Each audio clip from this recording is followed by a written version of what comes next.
शादी नहीं होगी। रामदास अपने घर में अपनी पत्नी और 23 साल की बेटी रूपमती के साथ बैठकर कुछ जरूरी बात कर रहा था। बात चल ही रही थी बिटिया के हाथ पीले करने की। तभी रज्जो, रामदास की पत्नी, देखो जी जमाना खराब है, अब जितनी जल्दी हो सके बेटी के हाथ पीले कर दो, और वैसे भी अपनी रूपमती 27 साल की हो गई है। रामदास, हाँ सोच रहा था मैं भी यही, लेकिन दुविधा यह है लड़के वाले ज्यादा मांग रहे हैं, इतना हमारे पास देने को नहीं है। कितना मांग रहे हैं? रज्जो ने पूछा। 3 लाख नकद और साथ में सामान। रज्जो, जी यह तो बहुत है, कैसे करोगे? रामदास ने अपनी पत्नी से कहा। तू परेशान ना हो, ऊपर वाले की कृपा से सब हो जाएगा। जब तक दरवाजे से आवाज आती है, रामदास चचा है क्या? हाँ है, आओ। अब की बार 4 लोग अंदर आते हैं। राम राम चचा। पैर छूते ही टीटू बोला। रामदास, कैसे हो बेटा? पूछते हुए चारपाई पर बैठने का इशारा किया। ठीक हूँ चचा। अरे सुनती हो, कुछ चाय पानी लाओ, नेताजी के घर से आए हैं। रामदास ने आवाज लगाई।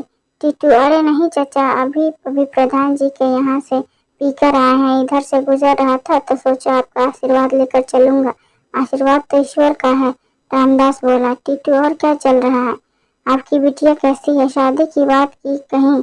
उसकी माँ ने की है, वो ज्यादा मांग रहे हैं। वैसे तो सब ठीक सा लग रहा है, रामदास ने उदास भरे मन से कहा। 3 लाख नगद और सब सामान। आपको पसंद है न लड़का और उसका खानदान? टीटू ने विश्वास में लेते हुए कहा।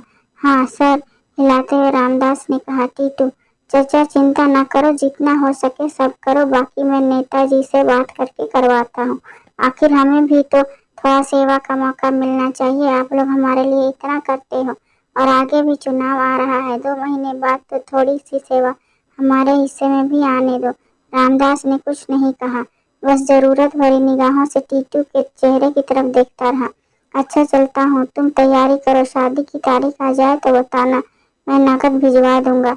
भगवान भला करे आपका। रामदास हाथ जोड़कर उन्हें दरवाजे तक छोड़कर आता है। रामदास के चेहरे पर खुशी कितने दिनों के बाद दिखाई देते हैं।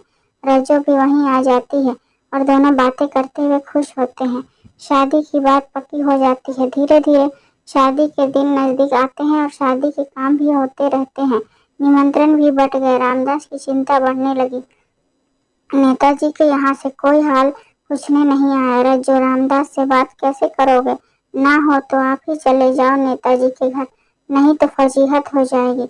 हाँ सही कह रही हो, मुझे एक बार जाना चाहिए। रामदास अगले दिन नेताजी के यहाँ जाता है। नेताजी अपने बगीचे में 4 मजदूरों के साथ टहल रहे थे। तभी एक आदमी आकर बताता है कि कोई रामदास नाम का व्यक्ति गांव से आपसे मिलने आया है, आदेश मिला भेज दो।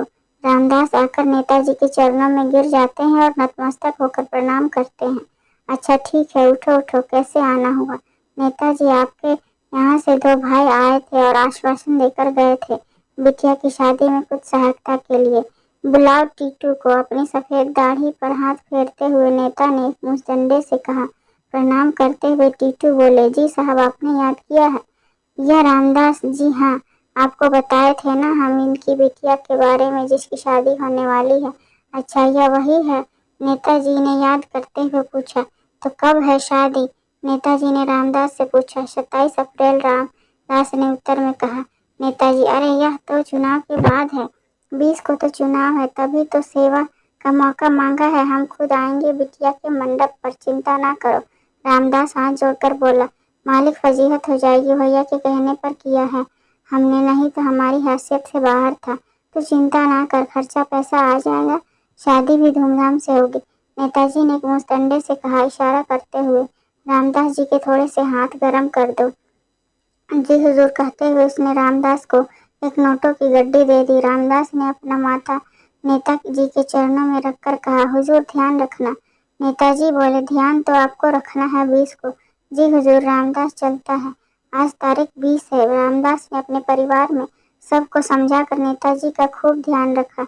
सब ठीक ठाक चल रहा था। कुछ दिन बाद आज 27 तारीख, बारात की दिन, घर में भीड़ भाड़ का माहौल था। सभी रिश्तेदार और परिवारजन अपने अपने काम में लगे थे। रसोई भी तैयार हो रही थी। रूपमती सज के बहुत ही सुंदर दिख रही थी। उसकी आंखों में खुशी के आंसू साफ साफ दिख रहे थे। उसकी सखियाँ उसके साथ बैठ के उससे हंसी मजाक कर रही थी।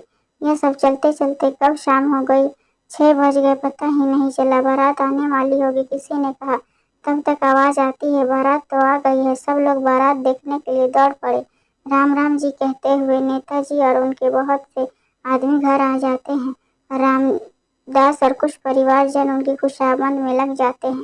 कुछ देर बाद राम राम जी राम राम कहते हुए नेताजी वापस चले जाते हैं। रामदास के चेहरे की खुशी सारी कहानी बता रही होती है। बारात का स्वागत चल रहा होता है, दावत भी चल रही है, सारे लोग बातें कर रहे हैं। एक तरफ कुछ महिलाओं का झुंड लगा है और उसमें ये बातें चल रही हैं कि रामदास के पास तो कुछ था ही नहीं, तो इतना सब कैसे कर लिया। इस तरह की बातें चल रही थी। कुछ को बता रहे थे, कोई कुछ कह रहा था खेत बेच दिया होगा, कोई कह रहा था चोरी की होगी। शादी की रस्में चलते चलते आधी रात गुजर गई।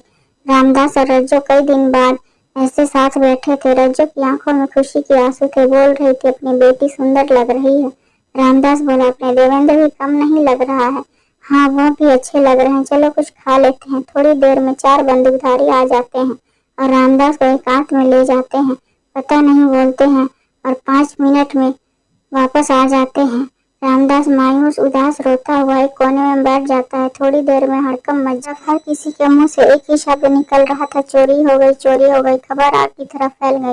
लड़के के पिता ने रामदास को बुलाने के लिए कुछ लोग गए और रामदास को आने को कहा गया। रामदास आंखों में आंसू लिए पहुंचता है और जाते ही बोलता है, जी चोरी हो गई। वीरपाल लड़के के पिता, हमारा पैसा।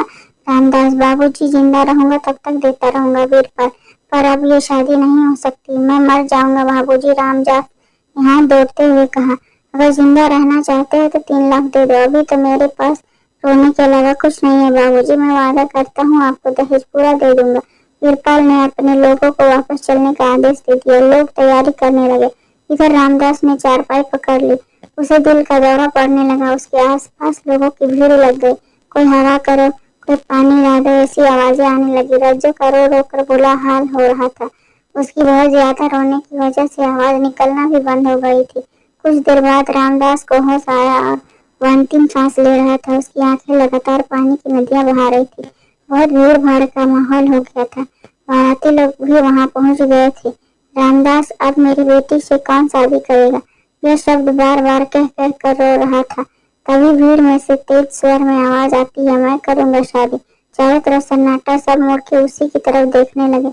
लोग पूछने लगे, कौन है, कौन है, यह आवाज किसकी है। और यह आवाज किसी और की नहीं, अपने देवेंद्र की है।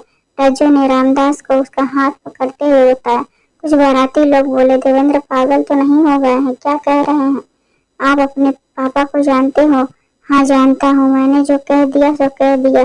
तब तक किसी ने वीरपाल को खबर कर दिया और वह भी मौके पर पहुंच गया। आंखों में खून के डोरे थे। क्या बोला, तू करेगा शादी बिना मेरी मर्जी के।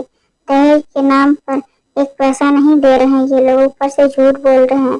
वह अलग, ये शादी हरगिज नहीं हो सकती। बस मैं यही शादी करूंगा, धीरे से देवेंद्र बोला। और दहेज के 3 लाख किस बात की, क्या रामदास जी के यहाँ टैक्स लेने गए थे, या आपका बेटा कोई मुर्गा या बकरा या अन्य कोई जानवर है जो बेच रहे हैं। आपको पता भी है, यह तो ध्यान दे रहे हैं जिसे इन्होंने अपने सारे जीवन में एकत्र किया है, अपने संस्कारों से सींचा है, या कहे अपने सारे जीवन की कमाई दे रहे हैं। तो चारों तरफ सन्नाटा था। सब चुपचाप थे। वीरपाल भी सर झुका के तरफ बैठे थे और पंडित जी मंत्र उच्चारण कर रहे थे और शादी हो रही थी।